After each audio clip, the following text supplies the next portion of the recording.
My name is Claire Bennett. I'm 28 years old, and until recently, I thought I understood what family meant. I thought family was about trust, warmth, and loyalty, the kind of bond you never questioned. But if there's one thing my story taught me, it's that even the people who smile the brightest at your table can be sharpening knives behind your back. On the night of my engagement, I thought it would be the happiest moment of my life. But my sister-in-law had other plans. She tried to humiliate me in front of everyone.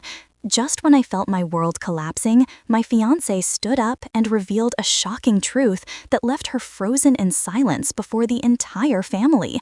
Truly, my engagement almost ended in shame until my fiance turned the tables. I want to take you back to where it began, the night before the engagement party. It was a Thursday evening in early autumn, the kind of night where the air smells faintly of wood smoke and fallen leaves. My parents' home sat at the end of a quiet lane in Madison, Wisconsin, the house I grew up in. That night, it glowed like a lantern. Every window was lit, laughter carried through the open door, and the scent of rosemary chicken drifted out to the porch where neighbors paused to peek in with smiles. Inside, the dining room table was stretched to its full length. My father had dragged out the extra leaves, and my mother had covered it with her best white lace cloth, the one she usually reserved for Christmas. Plates clinked, glasses sparkled, and the entire space hummed with life. I sat sandwiched between my younger brother, Michael, who teased me mercilessly about finally settling down, and my fiancé, Dan Whitaker, whose steady hand under the table was the anchor that kept me from floating away in all the excitement. Dan's parents, Robert and Helen Whitaker, were there too. Robert, tall and dignified, always carried himself like a man who had seen the world and expected it to respect him. Helen, by contrast, was softer, a quiet woman with eyes that seemed to watch everything but reveal very little. And then, of course, there was Audrey. Audrey Whitaker, my soon-to-be sister-in-law, had arrived late, as usual. She breezed into the room wearing a silk blouse a shade too dramatic for a family dinner, and a perfume so strong it seemed to announce her presence before her voice did. She kissed her mother's cheek, gave her father a quick pat on the shoulder, and then fixed her eyes on me. Her smile was practiced, too smooth, too polished, and when she leaned in to hug me, her words slipped into my ear like a shard of ice. "Enjoy this while it lasts, Claire. Not everyone thinks you belong here." I stiffened, pulling back to search her face, but by then she was already laughing, already clinking glasses with Michael as if nothing had been said. Dan didn't notice. His head was turned, answering a question from my father about football scores. I forced a smile and swallowed the unease, telling myself I was imagining it. After all, Audrey had always been sharp, her tongue like a knife wrapped in velvet. Perhaps she didn't mean it the way it sounded. But deep down, something in me stirred, a whisper of warning. The dinner carried on, full of the kind of chatter that only happens when two families try to braid themselves together. My mother fussed over Helen, making sure she had extra bread rolls. My father and Robert debated politics until my brother interrupted with jokes that had the whole table groaning. I watched Dan out of the corner of my eye. He looked at home here, laughing with Michael, teasing my mother, helping pour wine when my father's stories went on too long. My heart swelled with a simple kind of joy. Tomorrow, surrounded by family and friends, we would stand before everyone and promise our future together. That night, under the soft light of the chandelier, I thought nothing could go wrong. But Audrey's eyes followed me across the table, sharp and calculating. Every time I laughed, she narrowed her gaze just slightly, as though measuring my happiness, waiting for the moment to cut it down. After dessert, when plates were being cleared and coffee poured, she finally spoke directly to me. "So, Claire," she said, swirling her spoon in her cup with slow, deliberate motions, "are you nervous about tomorrow? Big crowd, lots of attention. Not everyone likes to be scrutinized." Her tone was smooth, her smile sweet, but the emphasis on that last word made me feel as though a spotlight had been turned on me. I chuckled awkwardly. "Well, I'm sure I'll be nervous, but I'm also excited. It's not every day you get to celebrate love with the people you care about most." Dan reached for my hand under the table and squeezed it reassuringly, his thumb brushing across my knuckles. His touch steadied me, but Audrey's expression only tightened, her lips pressing together in a smile that didn't reach her eyes. She leaned back in her chair, gaze flicking between her parents and me. Yes, well, celebrations can bring out the best in people, or the worst. The words hung in the air, subtle enough to pass as harmless, yet heavy enough to stir discomfort in my chest. I didn't respond. I didn't want to start something, not here, not with my family watching. Instead, I turned to Helen, who was quietly folding her napkin into neat triangles. She gave me a gentle smile, one that seemed apologetic, though she said nothing. The rest of the evening blurred into warmth and laughter, but beneath it all, Audrey's words clung to me like smoke. When everyone finally left and the house settled into silence, I sat alone on the porch, the autumn air cooling against my skin. Dan kissed my forehead and told me not to worry, that tomorrow would be beautiful. I wanted to believe him, but as I replayed the evening in my mind, one image wouldn't let me go. Audrey's smile, cold and cutting, paired with that whispered warning, "Not everyone thinks you belong here." Little did I know, that smile hid the storm that would nearly destroy me the next night. When people ask me how I met Dan, I always smile, because it's not the kind of story you'd find in a magazine or a movie. It was simple, almost ordinary. But in that ordinariness, there was something so real, so rooted in small-town life, that I wouldn't trade it for the world. It was 3 years ago, at a fundraiser for the local library. Our town prides itself on that library. It isn't just a place for books, but a gathering spot where children learn, retirees meet for knitting circles, and the community still posts notices on corkboards the old-fashioned way. That night, the library was strung with paper lanterns, and long tables were pushed together, covered with homemade pies and crock pots of chili. I was helping my mother organize the raffle baskets. My hands were full of tickets when Dan walked in. He wasn't flashy. He wasn't the loudest man in the room. He was just steady. His eyes found mine across the bustle, and something about the way he smiled, shy but genuine, made me pause. He introduced himself after donating to the children's reading program. We talked about books, about how he'd grown up nearby, but had spent years away for work before returning to be closer to his parents. There was no rush, no instant whirlwind, just a comfortable conversation, like finding a chair that fits you perfectly without even realizing you needed to sit down. Our courtship moved slowly, deliberately. We'd walk by the river after Sunday church, share coffee on chilly mornings, attend potlucks where everyone already knew everyone else's names. My family adored him, and his parents, well, his father respected me. His mother welcomed me warmly. And Audrey? Audrey never said much at first. She was polite, even friendly in those early days. Or so I thought. Looking back, I see now that my heart was hungry for something simple. I had spent years working in Chicago, chasing a career in marketing. The city had its thrills, but it also had its emptiness. Apartment walls too thin, neighbors too distant, mornings spent rushing for trains instead of sitting with family over breakfast.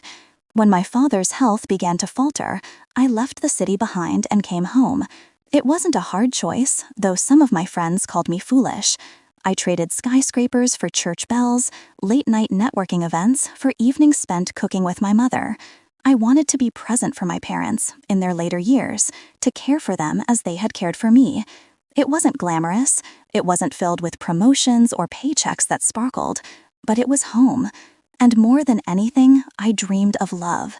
Not love that burned fast and wild, but love that stayed, that held firm through winter nights and long seasons of struggle. Respect, loyalty, family, that's what I wanted. When Dan entered my life, it felt like the universe had heard my quiet prayer. Audrey, though, was nothing like me. Where I found joy in tradition, she sought novelty. Where I chose roots, she preferred wings. She lived in Milwaukee at the time, chasing opportunities in fashion retail, her Instagram filled with pictures of rooftop bars and European vacations. At family gatherings, she wore dresses that shimmered under the chandelier and heels that clicked loudly on my parents' wooden floors. Her words carried a certain edge, though you had to listen closely to catch it. I remember one Sunday, not long after Dan and I had begun dating. His mother, Helen, had invited me to lunch. She set out tea and sandwiches, the kind of careful hospitality she was known for. Audrey arrived halfway through, sliding into a chair with her usual flair. She complimented my dress at first, then tilted her head with a smile that wasn't a smile. "Claire, you always choose such practical clothes. I suppose it suits you. You're very down to earth. That must be refreshing for Mom, after all the flashy women Dan's dated." Helen's eyes flicked up from her teacup, a flicker of discomfort passing across her face. I laughed lightly, brushing it off, telling myself Audrey was just teasing. But I felt the sting, sharp and precise, as though she'd pressed a needle beneath my skin while calling it a pat on the shoulder. Dan, bless him, hadn't heard. He was outside at the time, helping his father fix the garden gate. I remember thinking, it's nothing, just a sister trying to assert her place, maybe even a hint of jealousy that her brother's attention wasn't solely hers anymore. Back then, I brushed it off as jealousy, but Audrey was only sharpening her claws. Still, life with Dan was filled with enough light that I didn't let her shadow worry me. He'd surprise me with wildflowers picked from the roadside. He'd listen to my father's long stories without impatience. He helped me repaint my childhood bedroom, turning it into a small office so I could do part-time freelance work from home. Every gesture reminded me that I'd chosen right, that stepping away from the city, from the noise and ambition, had led me exactly where I was meant to be. My family supported us, and the community blessed us.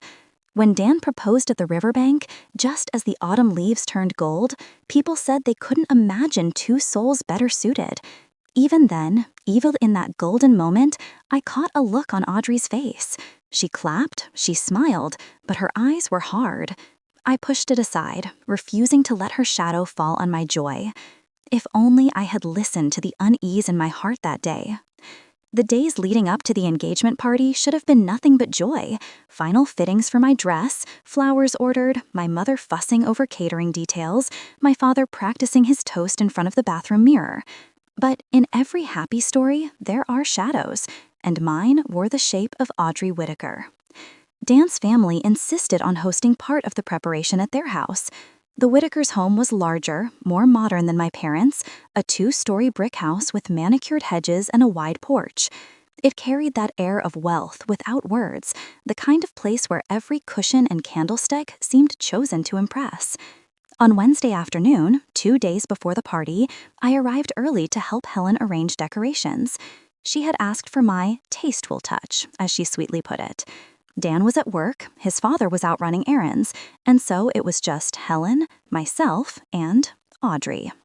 From the moment I walked in, I could feel her eyes on me, tracing the hem of my dress, the flat shoes on my feet, the plain ponytail I wore to keep my hair out of the way while carrying boxes. Her lips curled into something resembling a smile, but her words carried a different message.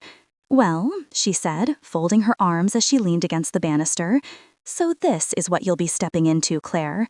Hope you can handle being a Whittaker. We have standards, you know." Helen, still fluffing a pillow on the couch, frowned slightly. "Audrey," she said softly, a warning laced in her voice. But Audrey only shrugged, tilting her head in that mock-innocent way she had. "I'm just saying, marrying into a family like ours comes with expectations. Not everyone is cut out for it." I forced a smile, though I felt the sting beneath her words. "I'm not worried," I replied quietly, arranging a vase of flowers on the table. "Dan and I love each other. That's all that matters." Audrey's eyes gleamed with something sharper than amusement. "Love is sweet, Claire, but love doesn't keep houses like this. It doesn't host galas or preserve reputations. I just hope you're not marrying for something else." The insinuation hung in the air, like smoke curling from a candle just snuffed out. Helen straightened abruptly, her voice firmer this time. "Audrey, that's enough." Audrey smiled again, but the damage was done. Her words burrowed deep, planting seeds of doubt I hadn't asked for. Later that evening, as I helped Helen pack away linens in the upstairs hallway, Dan finally came home. He walked in with that familiar energy of his, steady, grounding. When I told him what Audrey had said, his brow furrowed, but his eyes softened the moment he looked at me. "Claire," he said, cupping my face in his hands so I had no choice but to meet his gaze. "You're my choice. Nothing else matters. Not the house, not the name, not the money. Just you. Always you." The conviction in his voice melted the tightness in my chest. He kissed my forehead, and for that moment, the world felt steady again. I wanted so badly to hold on to that steadiness, to let it drown out Audrey's venom. And maybe it would have if I hadn't overheard what came next. It happened the following day. I had gone back to the Whitaker house to drop off a box of candles Helen had forgotten. The house was quiet when I arrived. Helen was in town, Robert at his office, Dan still at work. Only Audrey's car sat in the driveway. I let myself in. Helen had given me a key for errands, and was halfway up the stairs when I heard it. Audrey's voice, sharp but hushed, drifting from the open door of her room. "Yes," she said into the phone, her tone low and deliberate. "They'll believe it. Just wait. Timing is everything." I froze, clutching the box against my chest, straining to hear more. But she must have sensed movement because her voice dropped further, and then the click of her door closing echoed through the hall. I stood there for a moment, heart pounding. Who was she talking to? What would people believe? My first instinct was to knock, to confront her, but I hesitated. Confrontation was never my strength. And more than that, I feared giving her the satisfaction of knowing she'd unsettled me. So I turned, carried the box downstairs, and left without saying a word. That night, lying awake in my childhood bedroom, I told myself it was nothing, that I'd misheard, misunderstood, that Audrey was dramatic, yes, but not dangerous. She liked to stir the pot, not burn the kitchen down. But deep down, beneath the layers of reassurance, I knew better. Something was brewing, and it was headed straight for me. The Whitaker parlor was bathed in the kind of glow that makes memories last a lifetime. Candles flickered from tall silver holders, their flames reflected in crystal glasses lined across the long dining table. Outside, lanterns swayed gently in the garden, casting warm halos on clusters of family and neighbors gathered for our celebration. It was everything I had dreamed of, laughter rising over the piano's soft notes, children darting between skirts and trouser legs, the scent of roasted lamb and spiced wine filling the air. I had chosen a pale blue dress for the evening, simple but elegant, with my mother's pearl earrings to complete the look. Dan had told me, just before the first guests arrived, that I looked like a promise he intended to keep forever. I believed him. In that moment, I believed the whole world was on my side. Eleanor Whitaker, Dan's grandmother and the matriarch of the family, rose slowly from her chair at the head of the table. Her age showed in her steps, but her voice, when it rang out, still carried the authority of decades. "Family," she said, raising her glass, "and those we are blessed to call friends. Tonight, we celebrate not only an engagement, but the joining of hearts, the weaving of lives. Claire, my dear, welcome. May your love be strong, your days long, and your home filled with joy." Applause followed, gentle but heartfelt. I felt tears sting my eyes, and I caught Dan's hand under the table, giving it a squeeze. For that one shining instant, I felt accepted, embraced, but shadows were always waiting. It was just as the laughter peaked, just as the first clink of dessert spoons against glassware began, that Audrey struck. She stood suddenly, the scrape of her chair sharp enough to hush the table. A smile danced across her lips, though it wasn't joy, but something closer to triumph. "Before we get too carried away," she said, her voice clear, ringing above the chatter, "I think there's something everyone here ought to know." The room fell silent. My fork, poised halfway to my mouth, stilled in my hand. Audrey reached into her clutch and drew out a folded piece of paper. She held it delicately, almost ceremoniously, as if presenting a sacred text. "This," she announced, "is a letter Claire wrote. Or should I say, a confession?" A ripple of whispers moved through the guests. My chest tightened, breath caught like a stone lodged in my throat.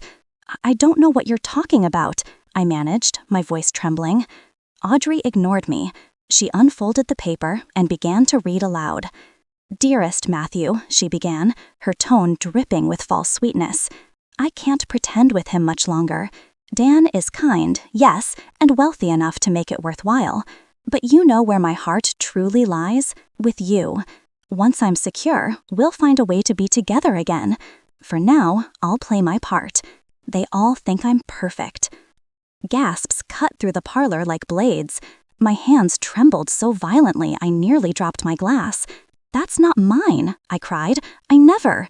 But Audrey raised her voice over mine, finishing the fabricated lines with deliberate precision. When she lowered the paper, her eyes locked onto mine with cold satisfaction. "Do you deny writing this?" she asked sweetly. "Yes, of course I deny it." My voice cracked, desperation seeping through every word. "That's a forgery. I would never." But before I could continue, another voice chimed in from the crowd. "I saw her." All heads turned toward the speaker, Mrs. Pritchard, the Whitakers' neighbor from across the street. Her face was flushed, eyes narrowed, as though she had been rehearsing her role. "I saw Claire last month," she declared, her voice carrying through the stunned silence. "Meeting a man outside the cafe by the post office. They embraced. I thought it odd at the time, but now it makes perfect sense." A collective gasp swept the room. The whispers grew louder, sharper, like the buzz of angry bees. "She's not who we thought. All this time. Poor Dan." Their words blurred into a chorus of suspicion. My cheeks burned as though branded by fire. It felt, I would later recall, as if the ground opened beneath me. My hands trembled as if holding shame itself, though I was innocent. I turned desperately to Helen, Dan's mother, seeking her eyes. She had always been kind, cautious but warm, but now her face was pale, lips pressed tight, tears gathering at the edges of her eyes. "Claire," she whispered, her voice breaking, "how could you?" The weight of her disappointment cut deeper than Audrey's cruelty ever could. And then I looked to Eleanor, the matriarch. She did not shout, did not accuse. She merely lowered her gaze, as if in silent judgment, as though I were already condemned. I wanted to speak, to scream my truth, but no one was listening. My voice was swallowed by the tide of whispers, by Audrey's triumphant smirk, by Mrs. Pritchard's loud insistence. Even the music had stopped. The pianist's hands rested frozen above the keys, unwilling to strike a note in such a storm. I sat there, trembling, surrounded by people I had hoped would become family, and realized they now saw me as an intruder, an imposter. Audrey's voice cut through again, smooth and sharp as glass. "You see, Dan? You deserve to know the truth before making the biggest mistake of your life. She doesn't love you. She never did. She's been using you." The room held its breath, waiting for Dan's reaction. My heart hammered so hard I thought it might shatter my ribs. And just when I thought it was the end of everything, when shame and despair nearly swallowed me whole, Dan rose from his chair. For a moment, the room seemed suspended in air. The laughter, the music, the clinking of glasses, all of it had been erased, leaving only silence thick enough to drown me. My pulse thudded in my ears. I could hear every shallow breath I took, ragged and uneven, as though even my body was uncertain whether to keep fighting or simply give in. Part of me wanted to stand, to shout my innocence until the walls shook. Another part wanted to slip away quietly, through the garden, into the night, where no one could look at me with those eyes. Pity from some, disgust from others, triumph from Audrey. My gaze darted from face to face, searching desperately for a lifeline. Helen's expression was a storm of heartbreak, Eleanor's silence a verdict in itself, and Audrey, oh, Audrey, her smile was a sharpened blade. And for the first time, I questioned everything. Should I fight? Should I leave? Would defending myself even matter if no one believed me? I thought family was refuge. I thought family. I repeated it like a prayer in my head, though it sounded more like a lament. My voice, when I finally tried to speak, wavered like a candle in a draft. "Please, you must believe me. I never wrote that letter. I never met anyone." But the whispers swallowed me. "She's lying. Her face says it all. Poor Dan." It was as though my words had been erased before they ever left my lips. My hands were trembling so hard I clasped them together just to stop the shaking. I couldn't tell if the heat in my cheeks was shame or anger, or both tangled together until I couldn't breathe. Then, warmth. Dan's hand found mine beneath the table, strong, steady, sure. He didn't pull, didn't push, just squeezed, grounding me in a way words could never reach. I turned to him. His eyes weren't clouded with suspicion like the others. No, they were calm, steady, searching my face, as though to remind me, you're not alone in this. In that moment, I felt my heart split in two directions. One part still wanted to run, to disappear before the gossip followed me out of that house and into every corner of our town. But the other part, the stronger part, felt something shift. I realized then this wasn't just about Audrey, this wasn't just about a letter. It was about every doubt I'd ever swallowed, every cruel whisper I'd brushed aside, every sacrifice I had made to be here, to be accepted, to belong. If I walked away now, Audrey wouldn't just win, she'd erase me. No, I couldn't let that happen. I thought family was refuge, and if it wasn't, then I would fight to carve out a place where truth mattered more than lies. I drew in a breath, steadier this time. My back straightened, my chin lifted. I didn't speak because I sensed something in Dan's stillness, in the way his grip on my hand tightened. He was waiting. He rose from his chair slowly, with the kind of composure that silenced a room without a single word. The whispers died. Eyes shifted from me to him. Even Audrey's confident smile faltered, just a fraction. Dan looked around the parlor, his gaze sweeping across faces that had been our friends, our family, our neighbors. He didn't rush. He let the silence stretch until the anticipation itself became unbearable. And then, with a calmness I could never forget, he said, "Enough. It's time everyone saw the truth." Dan's voice cut through the charged silence like a bell tolling at midnight. "Enough," he repeated, standing tall. "It's time everyone saw the truth." The room held its breath. I could feel Audrey's eyes darting toward him, her smile faltering. For the first time all evening, she looked uncertain. Dan's hand never left mine. Instead, he gave it one last squeeze before letting go and stepping forward. His calmness wasn't just composure, it was purpose. "Earlier today," he began, his voice steady but firm, "I set up a small camera in the parlor, just to capture the family's blessings as they arrived. I wanted Claire to have those memories, the smiles, the laughter, the warmth of this night." Audrey's head snapped up, her lips parted ever so slightly, and in that tiny movement I saw it, the flicker of panic. Dan's eyes hardened. But what I captured was something else. A murmur rippled through the room. I could hear the shifting of chairs, the low hum of curiosity. Dan walked to the television against the far wall. He picked up the remote that sat neatly on the side table and pressed a button. The screen lit up. The sound came first. Audrey's unmistakable voice. "This letter will break her," she said, low and conspiratorial. The audio was clear enough to slice through the air. Gasps filled the parlor. I felt my heart leap into my throat. And then the image appeared. Grainy, but clear enough. Audrey, standing in the Whitaker kitchen, her hand clutching the same folded letter she had presented only moments ago as evidence. Beside her stood Lori, her longtime friend from the neighboring town, the one who had always seemed to hover at the edge of family gatherings with an odd eagerness. The two of them leaned close, their voices sharp, wicked. "Everyone will gasp," Audrey continued on the recording, her laugh low and triumphant. "They'll believe it without question. Claire will crumble.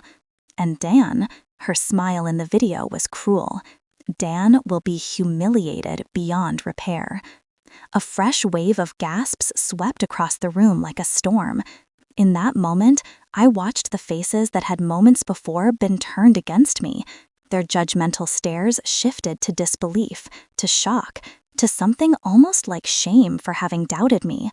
Helen, Dan's mother, clutched at her pearls, her lips trembling.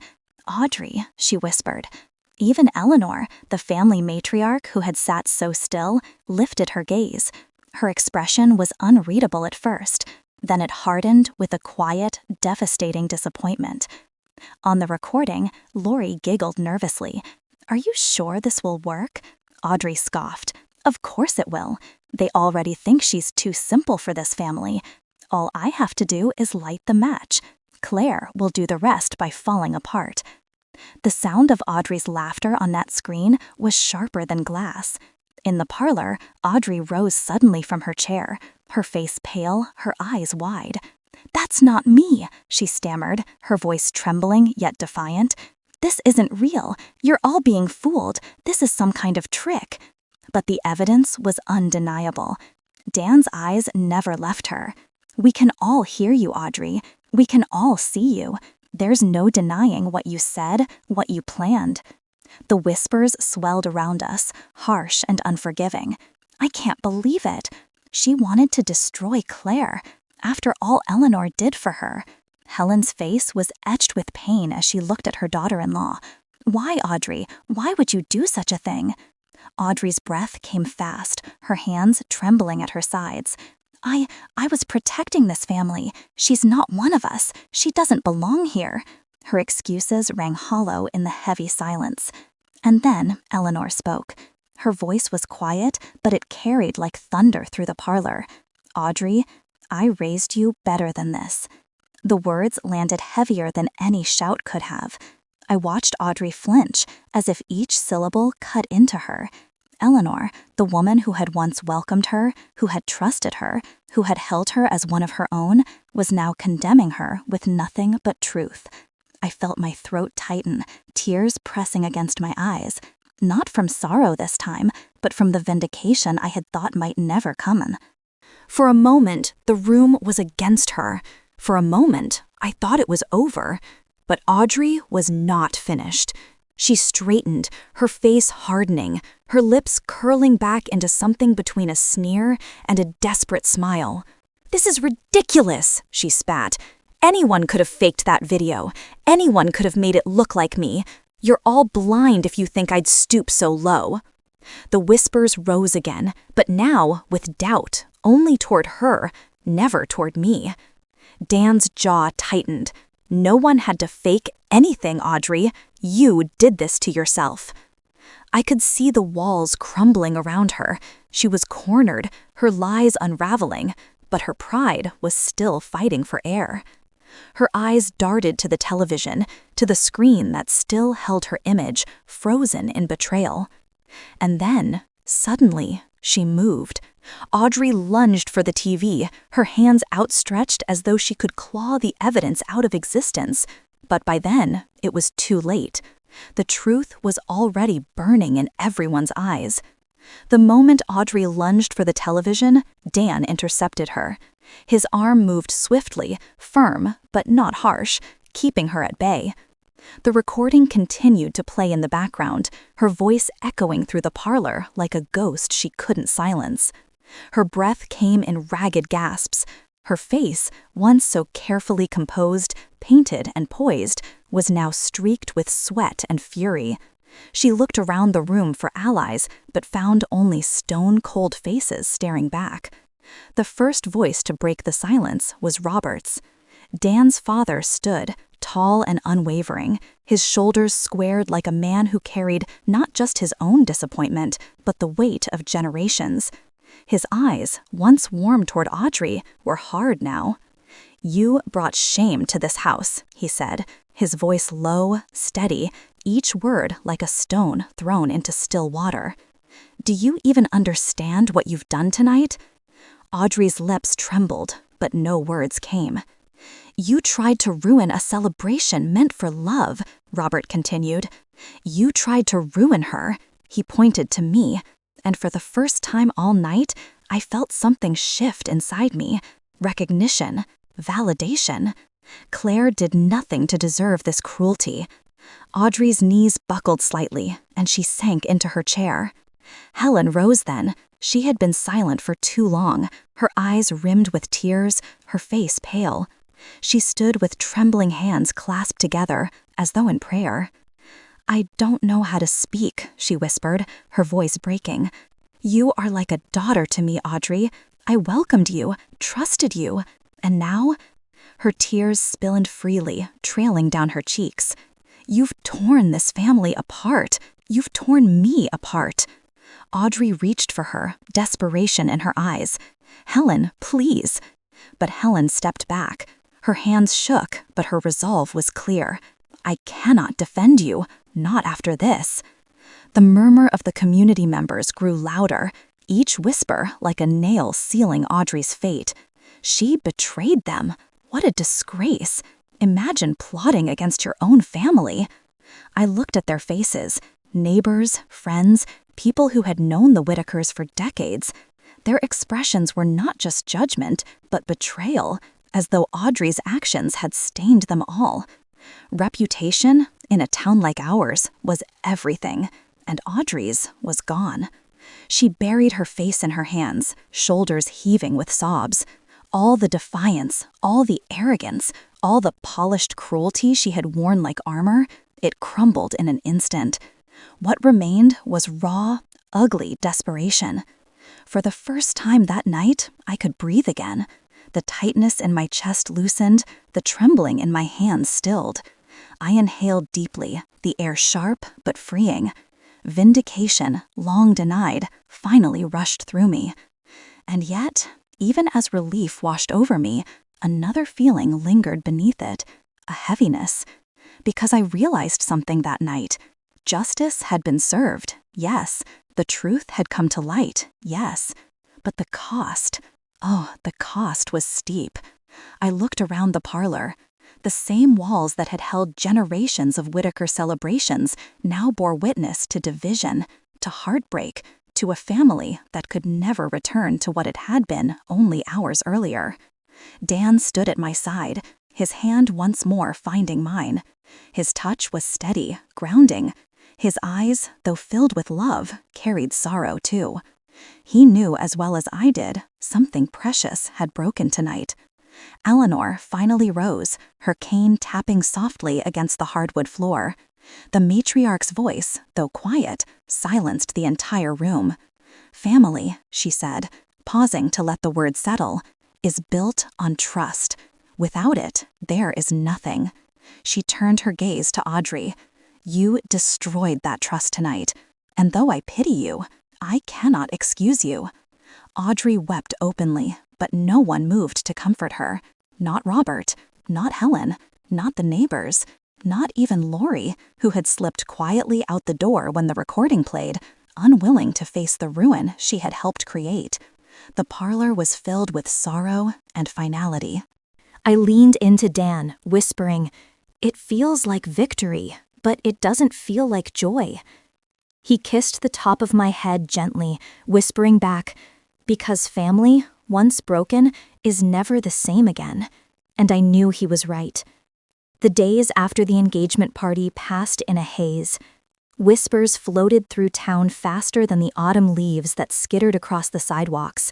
Everywhere I went, the bakery, the post office, even the quiet aisle of the library where Dan and I had first met, I felt eyes on me. But unlike before, they weren't filled with suspicion or doubt. They were filled with sympathy, with respect, with quiet nods that seemed to say, "You endured, you survived." Our engagement had been bruised, nearly destroyed, yet it stood. And so life moved forward. The wedding date was set for spring, the church bells already reserved, the seamstress carefully storing my gown. Dan and I spoke often of the life we wanted to build together, a home filled with books and laughter, the warmth of friends around a table, traditions of love carried on. It gave me something to hold on to, something bright against the memory of that night. But not all moved forward so easily. Audrey, once the dazzling figure at every gathering, became a shadow of herself. She no longer held court at Sunday suppers, nor did her voice carry in the market square. Instead, she slipped through town with her head bowed, her smiles forced, her once sharp laughter absent from the church pews. The community had not forgotten.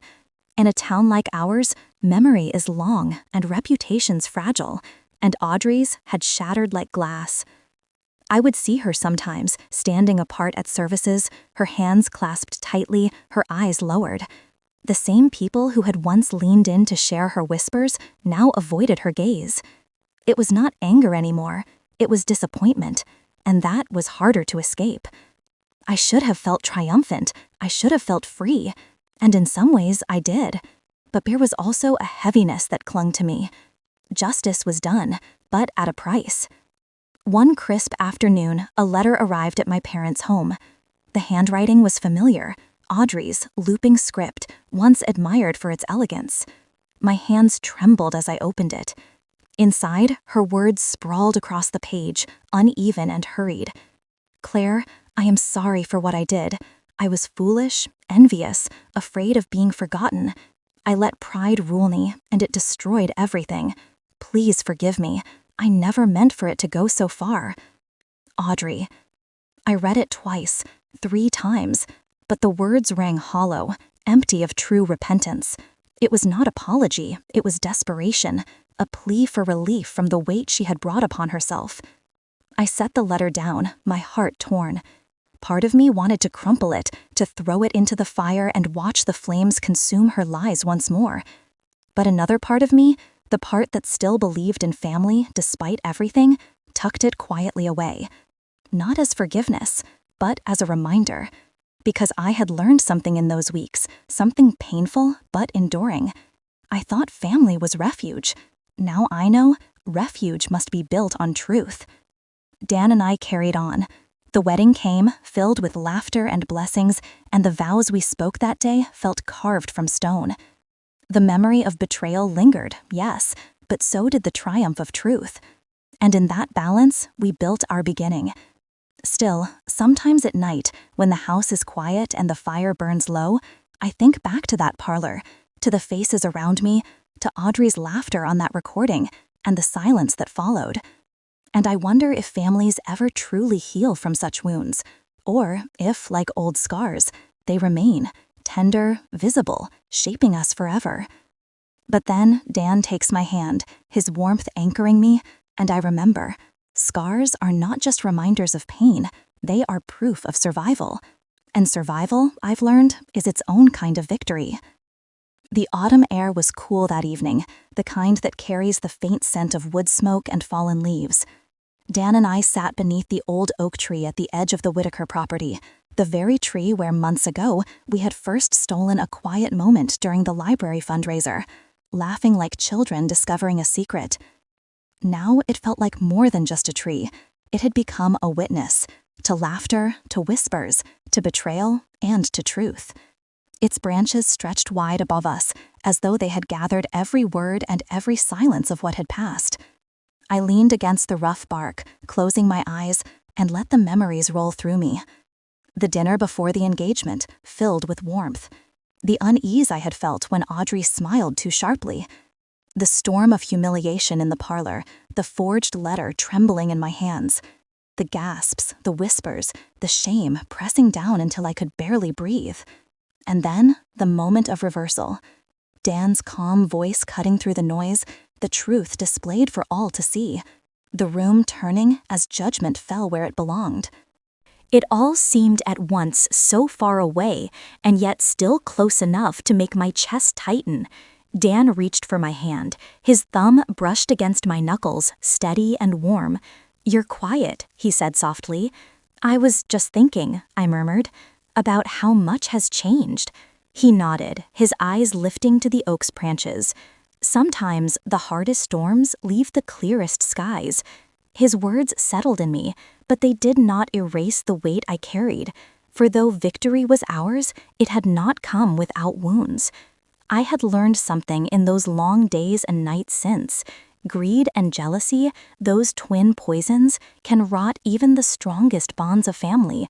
They twist laughter into malice and turn gatherings meant for love into stages for cruelty.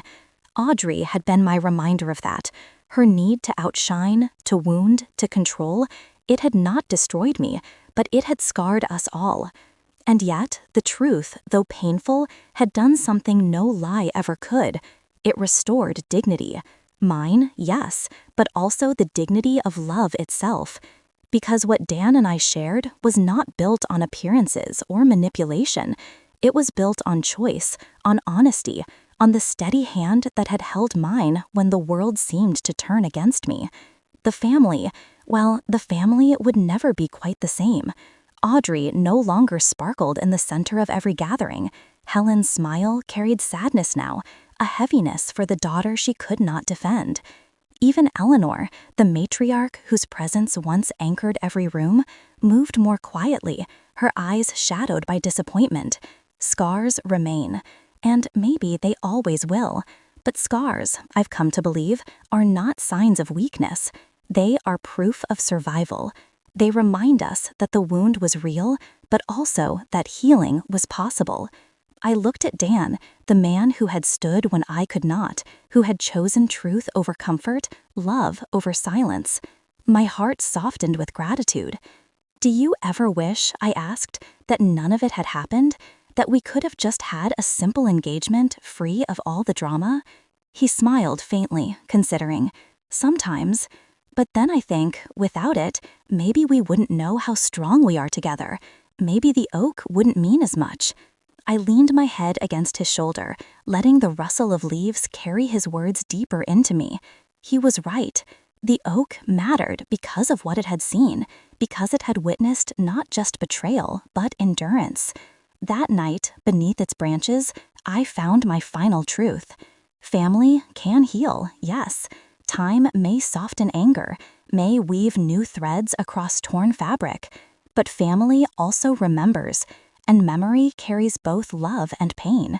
We do not choose which survives, we simply carry it all. What we can choose, though, is the foundation we build for our own homes, our own stories. And ours, Dan and I decided, would never be built on envy or deceit. It would be built on truth, however hard, how uncomfortable.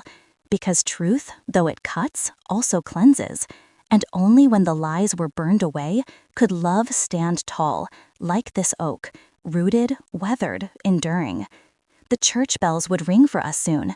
A wedding, a new beginning, the hearth of a home waiting to be lit.